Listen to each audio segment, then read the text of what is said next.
You are standing barefoot on heated limestone, not museum limestone, living limestone, still warm from the Egyptian sun that set 2 hours ago. This is Nefertiti's palace, the most powerful place on Earth in 1370 BC. The woman behind these walls controlled 90% of the world's gold. No one has ever shown you what she built with it. This is not a reconstruction of a ruin. This is the palace as it breathed. Every room, every surface, every secret, before history forgot everything except her face. No museum has ever shown you this. No documentary has ever built it, until now. Using AI reconstruction tools, Egyptian tomb inscriptions, Amarna boundary stele records, and archaeological data from excavations conducted by the Egypt Exploration Society beginning in 1921, we rebuilt this palace room by room. If this kind of immersive history is what you come here for, subscribe, hit the like button so more people find this, and drop a comment right now. What city and country are you watching from? We read every single one. The palace faces west. Every delegation arriving by river saw it first, which was not an accident. 2 short pylons flanked the entrance, their gypsum foundations still visible in the sand today. Statues stood in front of each pylon. The square stone bases recovered in the 1920s mark exactly where. Guards at the entrance wore court dress, not armor. The distinction was deliberate. You were entering a place of absolute power, not a fortification. The two things looked different. Nefertiti understood why. At the threshold, the temperature changed. The mud brick walls, each brick cut to 1 cubit, 52 centimeters, held the nights cool into the morning and released the day's heat slowly after dark. Stepping inside from the open road, visitors experienced a physical drop in the air. The palace had its own climate, its own silence, a specific version of the air that existed nowhere else in Akhenaten. Past the entrance pylons lay the altar court, 3 stepped stone platforms facing north, toward the Aten's path across the sky, offerings placed here each morning before the day's business began. This was not a temple, this was a palace. The boundary between royal power and divine authority had been deliberately erased, and the architecture made that argument in stone before a single word was spoken. The main inner court held a sunken garden, subdivided by mud ridges into cubit-sized planting plots. Measured, precise, each one individually maintained. Tree pits lined the north side. When excavators drilled into the depression in the 1990s, their auger reached 8 meters of compacted debris without touching the original floor. The garden was deep enough that the chambers surrounding it experienced it as a view from above, not a ground-level feature. The palace held the garden inside itself.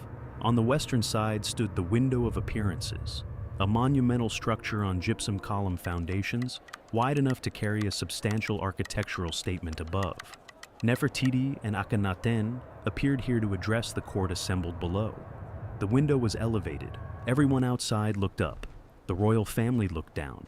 Hierarchy communicated through geometry, without a word required. The floors of the ceremonial areas were painted gypsum. 3 major floor paintings were recovered from the Great Palace at Amarna, all connected by a painted pathway of bound foreign captives running between the rooms.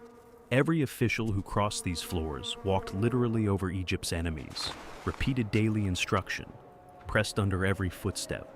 Reliefs recovered from Amarna show Nefertiti performing ceremonies reserved for 3,000 years, exclusively for the pharaoh.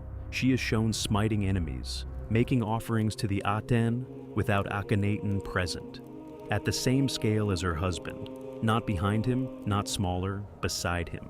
This had no precedent in Egyptian iconography, no parallel anywhere in the ancient world at this moment. The woman who lived in this palace was not a queen in any conventional sense. She was something Egypt had never before attempted to make. The throne room floor moved. The painted gypsum pavement showed marsh scenes, ducks rising from papyrus thickets, fish threading through lotus stems, water in long, flowing blue-green lines that made the surface appear to ripple when light crossed it at an angle. Walking toward the throne, you walked on the surface of the Nile. The A10 gave life. Life looked like this. The room made that argument on every surface you could see.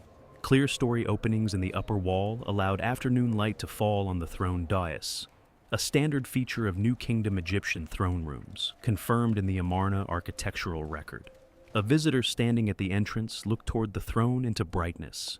Nefertiti sat illuminated. The room arranged everyone else in shadow, without a single guard needing to move. Both Nefertiti and Akhenaten appeared here together. Their 6 daughters, Meritaten, Meketaten, Ankhesenpaaten, Neferneferuaten, Tasherit, Neferneferuer, and Setepinre, each documented by name, were depicted at their parents' feet or held in their laps. In 3,000 years of Egyptian royal imagery, the pharaoh had been formal, hieratic, distant. Here, the royal family touched each other, held their children, existed in the same space. The intimacy was deliberate. Power was not performed from a distance in this palace. It was demonstrated through proximity. This is the room that survived, not the throne room, not the ceremonial court. A small room off the residential wing, private, not public, designed for no audience. Every surface of it, all 4 walls floor to ceiling, was painted with a continuous marsh scene. Kingfishers hovering over open water, pigeons settling into the reeds, ducks bursting upward through papyrus stems. A water channel along the base of all 4 walls, with fish moving beneath the surface. Small niches cut into the upper walls, each one containing a painted pool of water. Archaeologist Henry Frankfort wrote immediately to the director of the Egyptian Antiquities Service after the 1924 discovery. His letter, still preserved, describes the work as executed by an incomparable master. The design is original. The execution has no parallel. He was not being diplomatic. He was making a precise technical assessment of something he had not expected to find. Standing inside this room, the birds moved on every wall. The water ran at your feet on every side. It was not decoration. It was an environment. Some scholars believe it served private ritual. Others read it as simply where Nefertiti chose to spend personal hours. Inside a painting of the world as it was before politics. We do not know which is true. The quality of a small room that no delegation would ever see tells you what the woman who commissioned it believed a room that belonged only to her should feel like. The garden court was not casual. The central sunken space was subdivided into cubit-sized planting plots, measured and maintained individually. Blue lotus grew in the water features. The blue lotus had appeared in Egyptian religious contexts for centuries, a symbol of rebirth.